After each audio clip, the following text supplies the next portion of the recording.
Bayangkan seseorang mencuri karena terpaksa, bukan karena jahat, tapi karena lapar. Bukan karena serakah, tapi karena putus asa. Dan sekarang ada seorang gubernur yang mengusulkan solusi mengejutkan. Bukan penjara, tapi barak militer. Bukan hukuman, tapi pelatihan. Bukan dibuang ke balik jeruji, tapi dididik untuk berubah. Apakah ini langkah berani menuju keadilan yang lebih manusiawi? Atau justru kebijakan kontroversial yang melanggar hukum? Wacana Deddy Mulyadi ini membuat publik terbelah antara harapan dan keraguan. Dan yang lebih mengejutkan, praktisi hukum langsung turun tangan, memberi peringatan keras. Apa sebenarnya maksud dari wacana ini? Apa konsekuensinya? Dan mungkinkah ini akan mengubah wajah hukum Indonesia selamanya? Jangan kemana-mana, simak cerita lengkapnya sampai tuntas. Praktisi hukum soroti wacana Deddy Mulyadi. Kasus pencurian di bawah 10 juta tak perlu penjara, masuk barak saja. Majalengka, sebuah wacana yang memicu perdebatan kembali mencuat dari tokoh publik yang dikenal vokal dan nyentrik, Deddy Mulyadi. Kali ini, Gubernur Jawa Barat tersebut mengusulkan sebuah pendekatan baru terhadap kasus-kasus pencurian dengan nilai kerugian di bawah 10 juta. Menurutnya, pelaku pencurian kecil sebaiknya tidak dipenjara, melainkan diarahkan ke pendekatan restorative justice. Bahkan jika perlu dimasukkan ke dalam barak militer untuk diberikan pelatihan dan pekerjaan sosial.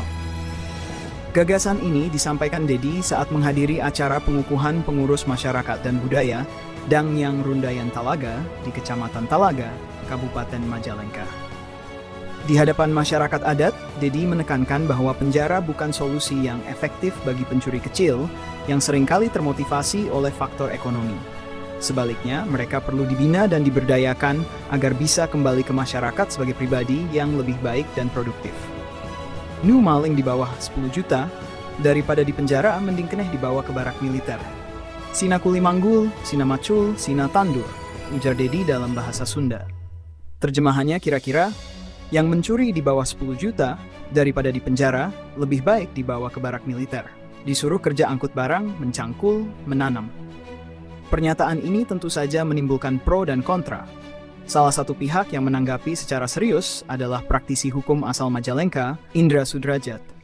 Ia menyampaikan pandangan kritisnya terhadap wacana ini dengan mempertimbangkan aspek hukum dan konstitusional. Menurut Indra, ide yang dilontarkan oleh Deddy memang terdengar menarik dan manusiawi, namun tetap harus tunduk pada koridor hukum yang berlaku. Gagasan itu boleh-boleh saja disampaikan sebagai wacana, tetapi pelaksanaannya tidak semudah membalikan telapak tangan. Harus ada regulasi yang jelas, karena kita hidup di negara hukum. Tegas Indra saat ditemui di kantornya Jumat, 30/5/2025. Ia menjelaskan bahwa pendekatan restorative justice sejatinya bukan hal baru dalam sistem hukum di Indonesia. Bahkan dalam berbagai perkara ringan, mekanisme ini sudah lama diterapkan. Sistem ini mengedepankan pemulihan keadaan antara korban dan pelaku, ketimbang menghukum secara represif. Restorative justice itu pada prinsipnya adalah pengembalian kepada keadaan semula.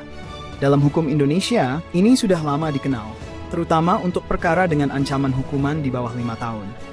Bahkan dalam kasus tertentu dengan ancaman di atas 5 tahun pun, restorative justice bisa diterapkan asal ada kesepakatan dari kedua pihak. Terang Indra yang juga merupakan pengurus DPD Kongres Advokat Indonesia KAI Jawa Barat. Namun, wacana memasukkan pelaku ke barak militer sebagai bagian dari RJ menurut Indra belum memiliki dasar hukum yang jelas.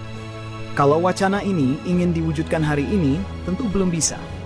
Kita harus bedakan antara ius constitutum, yaitu hukum yang berlaku saat ini, dan ius constituendum, yaitu hukum yang dicita-citakan. Gagasan Deddy ini termasuk yang kedua, jelasnya. Ia menilai bahwa jabatan Deddy sebagai gubernur, yang merupakan perpanjangan tangan dari pemerintah pusat, seharusnya membuatnya lebih berhati-hati dalam menyampaikan gagasan yang belum memiliki pijakan hukum nasional.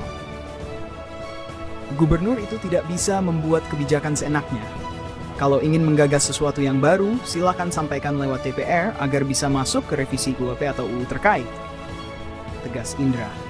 Lebih jauh, Indra juga menyoroti bahwa jika wacana seperti ini hanya dilempar ke publik tanpa ada langkah konkret, maka itu hanya akan menjadi bagian dari strategi pencitraan.